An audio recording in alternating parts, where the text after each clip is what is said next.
Probeer weer. Goeiemôre. Dit klink baie beter. Dis regtig so lekker. Joan sê nou kan ons nie elke Sondag so diens hou nie. Dit gaan baie lekker wees behalwe hier die wintermaande wat dit reën en die wind waai.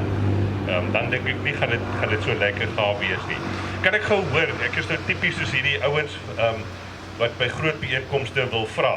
Rooi Els, wie sê rooi Els uit hier by ons vanmôre? Daar's potensieel nie baie lidmate in Rooi Els nie, maar ek moet dan vra. Pringlebaai. Waar is die Pringlebaaiers? Hier sit, daai kant toe, baie welkom aan julle. Betty's Baai, groter deel? Yes, daar's 'n klompie. En die Kleinmond ouens, moet ek julle opdeel in verskillende streke? Ek gaan net so 'n paar goed wat ek net gou onder julle aandag wil bring. Daar's 'n klomp goed wat hierdie week weer begin gebeur. Dis eintlik maar die eerste vol week van die jaar.